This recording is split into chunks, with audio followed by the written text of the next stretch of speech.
Well, good morning. Good morning. I'm fired up to be here. Excited about this new offseason we're about to start, especially the guys that we got coming in. Excited about the new position. It kind of people ask you how you feel, but the reality, being an O-line coach and coordinator before, usually they come into the line coach to ask what we can and can't do anyway. Because if you can block it, it's usually pretty successful. But I am fired up for the new position, appreciative of Mike Norvell for giving me the opportunity. I'm ready to get started. So, let's get this thing going. All right, first question will be Ira Schofel from Warchant. Hey, Coach. Congratulations, first of all. Appreciate it, both. So if you could kind of take us through the conversations, I know it wasn't an overnight decision that, Kenny was leaving, that kind of was going on for a little while. Can you take us through the process of when Coach Norvell talked to you about this as a possibility and kind of your emotions about getting the opportunity? Yeah, this process started when I left Charlotte, when I first came to Florida State. I was coordinating offense there and calling the plays, and I saw this as an opportunity to go learn from a guy that called plays better than I did. To be able to learn offensive football from Mike Norvell, looking at his track record and guys that have worked for him and gone to other places, is unbelievable at the rapid pace he's done it at how young he is. So when we first had a conversation about it, I told him my goals and aspirations. That's what he said. That's what he told me. He said, "Hey, what do you want to do? What do you want your career to be, and what do you want it to become?" And so that was the first initial conversation. And a lot of guys, when they're hiring coaches, they, just like recruiting, sometimes they tell them what they want to hear. And when I had spoken to guys all across the country about Coach Norvell, they all said, upright, stand up, honest, all the things that you want to hear when you're going to work for a guy like any other profession. We all want to climb. So when we had that initial conversation, I knew I still had to prove value and worth and ability to be able to do it. And he provided the opportunity, just like he said he would if the opportunity ever opened. So that conversation started a while ago. Next will be Brendan Sinone from Noles 247. Yeah, Alex, congratulations. Appreciate it. So with your previous experience coordinating at Charlotte, I guess, how did you go about calling plays there? Was it on the sideline? I guess how would that dynamic work here at Florida State? And secondly, how would the dynamic of calling plays work with working with Coach Norvell and within his offense? Correct. Well, it is Coach Norvell's offense. And I'm here to learn how to coordinate it for his organizational standpoint and learning how to call it. But Coach Norvell will call plays.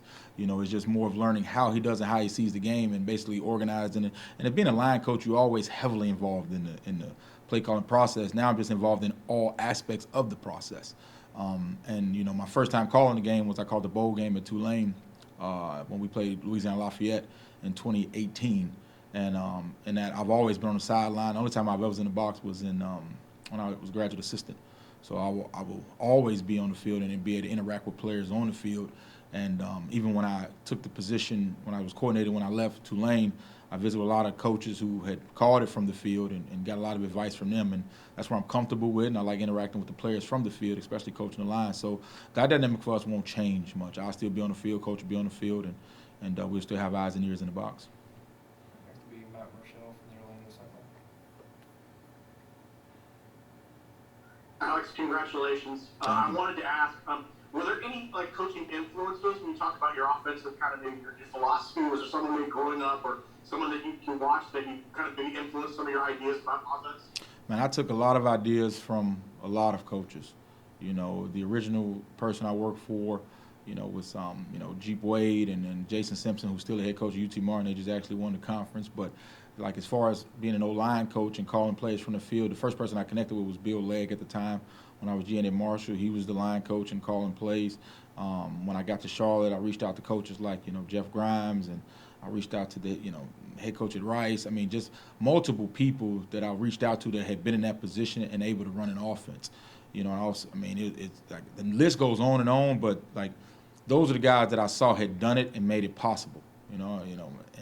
And which made me have a belief in it, because a lot of times, there's a stigma out there that line coaches cannot do it because of the responsibility of coaching O-line, which is almost not well thought out, because you control the most guys on the field all the time. Nobody has more than 5 out there. And the capability of what we can do is also, whether you passing it, throwing it, or whatever, it's going to be through what we can operate with up front. So it's usually, the coordinator already coming in and saying, hey, what can we do? So, now you get to be involved in all aspects of it. This will be Chris Hey Alex, congrats. Appreciate it. Can you talk a little bit about the O-line group and the fact that it has improved year over year for you guys, and what possibilities that opens up for the offense as you get handed the keys to help run it with Mike? So man, everything, you know, it's just it's the most thing I can say about the improvement of the O-line is the continuity and the actual process that it takes. You know, it's not a position where you can just sign a kid, plug him in there, and everything's going to be okay. You know, he has to be able to gel and understand the totality of what we're trying to do. Body development, threshold of strength, threshold of knowledge, threshold of reactionary time. So the improvement is becoming because we're building continuity and we're having the same consistent guys that are playing on the field.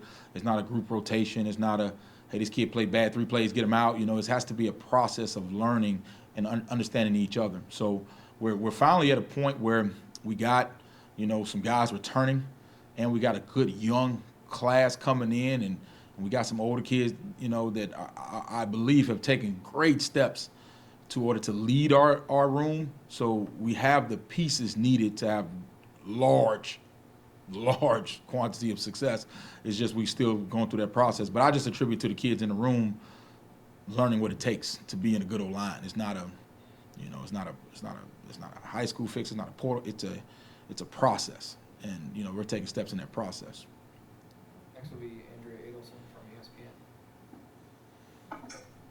Good morning. Congratulations, Alex. Good morning. Thank you.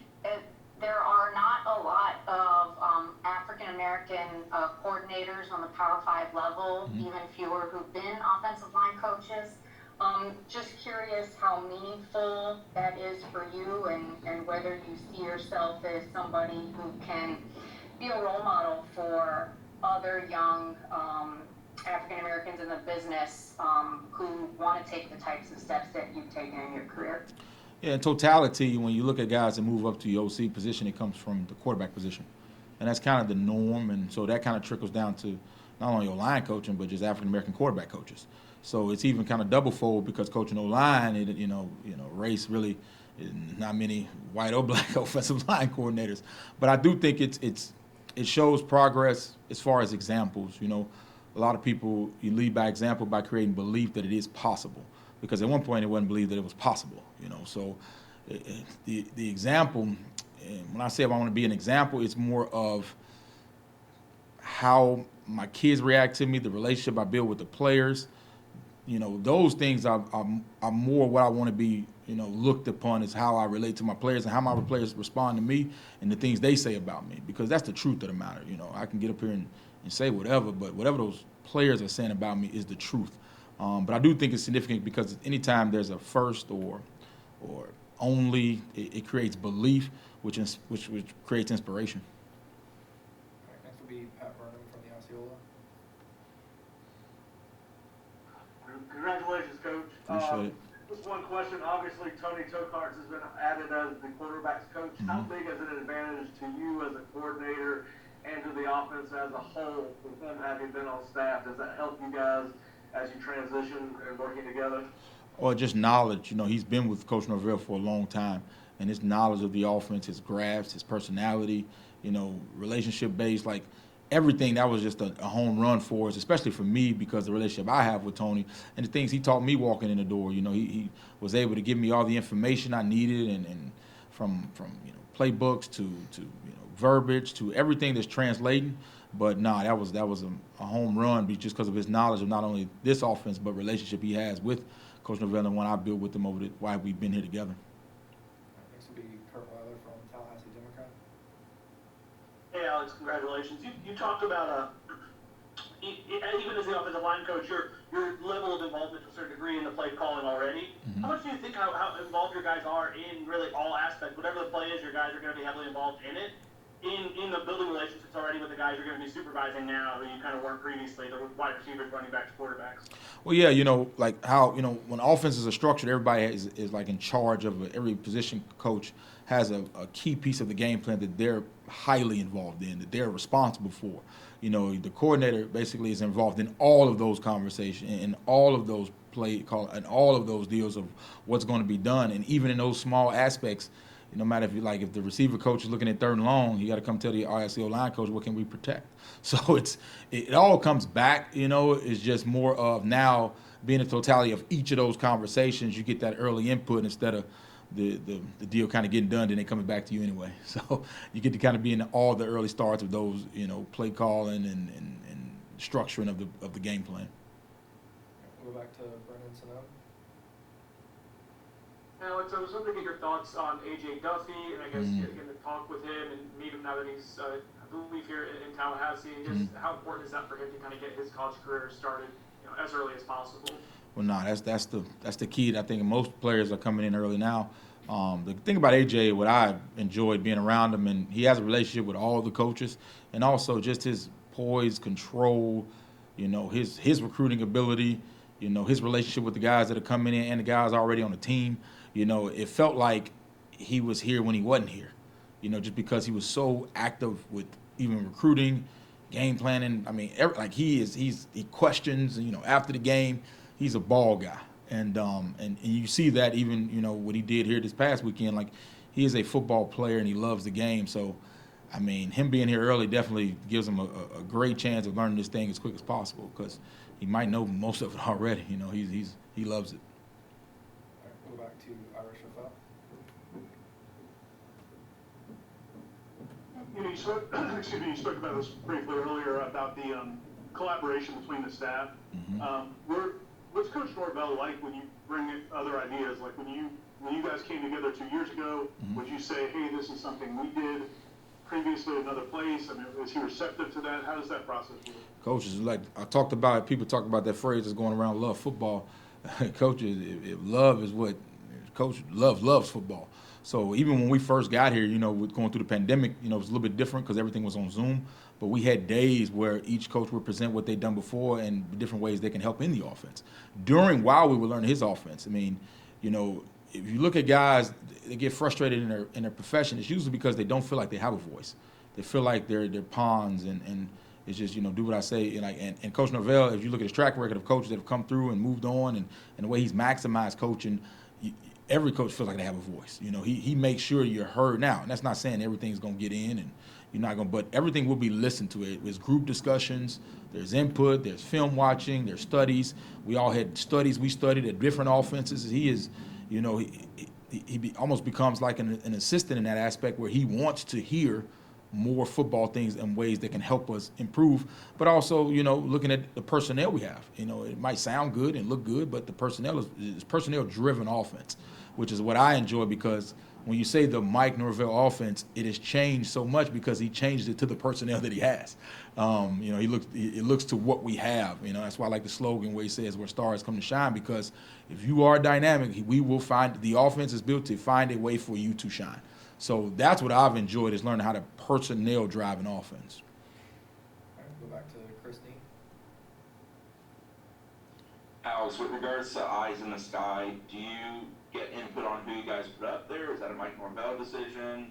And also, just what do you need from that person when they're talking to you in your ears as you're down there coaching both your position and the offense? Yeah, the structure is, you usually have a guy in the box that's looking at, different aspects that he can see from the box because you're limited from the field. But those discussions happen with value of like coaches, like who can do it the best, and that just, and where guys are comfortable at. Like, I'm comfortable from the field. So no matter the structure, I'm on the field because that's where I'm more comfortable and we've had success. So it's not really like a decision of, okay, we're going to put him here. It's more of where are guys comfortable and where can guys be maximized to get the best results to what we're trying to do on that Saturday. All right, next will be Austin Cox from Warchant. Hey, Coach, congratulations. I wanted to ask you, I know in this profession y'all kind of move around a lot, but how much of an advantage is it to be promoted from within and already have a relationship with so many of the players already on the roster? Man, once again, kudos to Coach Norvell, because when guys are moving and shaking, it's usually because, number one, it's like free agency, it's money, but also involved in climbing in your career opportunity. No different than, guys working in your profession. If you feel like you're stuck in just being a writer and editor and there's no chance to climb, you usually move a lot more, and we've been able to, have a relationship here and develop and maximize ourselves where you see opportunity to grow and to climb. And that's the bottom line of, not to keep hitting that of all profession. You want to see growth, but you also want to challenge yourself to say, it's not just position, I have to grow. I have to be better than I was the day before to give him the trust and create value for myself where he feels like that would be value for the whole company or program. So, no, that's been huge, and that's what we need here at Florida State in continuity because, that was the big thing coming in. Everybody said it was needed in not only my position group, but just as a team in general. Because that's where the success had came from, was continuity. Go back to Matt Marshall. Alex, you kind of touched on this a little bit earlier about offensive linemen kind of need to know all the plays, whether it's pass or run. Mm-hmm. But why is it then that more offensive line coaches aren't getting into being play callers in your mind? Some O-line coaches have no desire to call plays.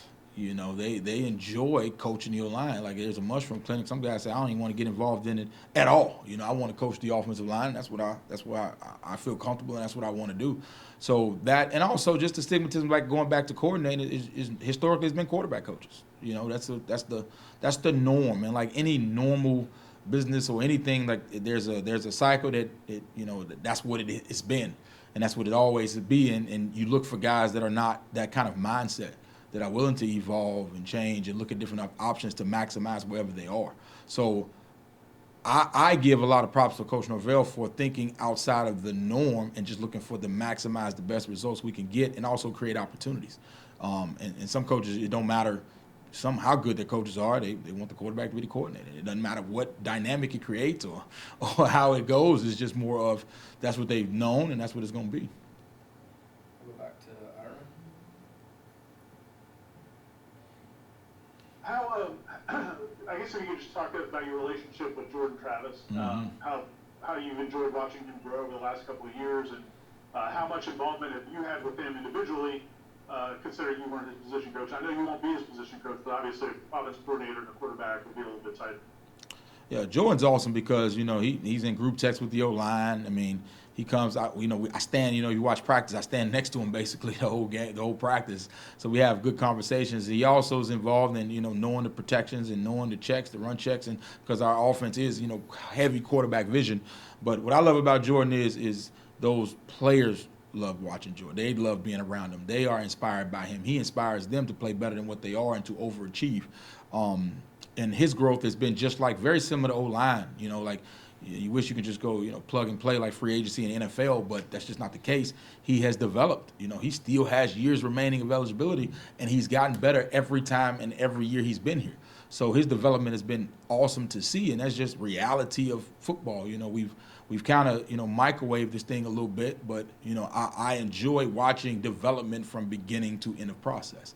And I enjoy watching him from a guy that everybody said couldn't do something, and now he's really, so it goes from can't to maybe to all he can. That's just pure development, like that's the sport. All right, go back to Andrea. Alex, I have two follow-up questions. The first one, going off of Jordan, with AJ coming in, how do you kind of expect the dynamic to play out between those two now as they get into off-season workouts and Jordan really being the leader in the quarterback room now? Yeah, the dynamic is they already have a relationship. So it's not like they haven't spoken or communicated or supported each other, walking into that room. Just like in normal, you have an older guy that's been through it, that's seen it, and you got a guy walking in seeing it for the first time. So their relationship is built upon that. Like, man, look, let me show you, I've been through this. I've gotten criticized. I've gotten praised. This is what this position is at this level. So I think he has somebody that has been through the ringer a little bit that can kind of teach him how that goes as he develops. The expectation is different. Just teaching him how to carry yourself. All that is important. We look at it as on the field, but there's so many other aspects that goes into those relationships, and leadership doesn't start without relationship. Nobody likes to walk in somewhere and just immediately, get bossed around. So the relationship has been established, so I can't wait to watch those guys push each other.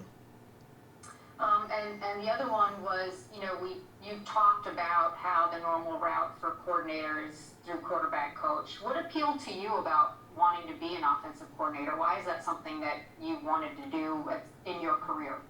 Well, if you look at success of O-line coaches that have become head coaches, O-line coaches who are actually former O-line coaches that are actually running offenses, I believe that research shows that, O-line coaches are very capable.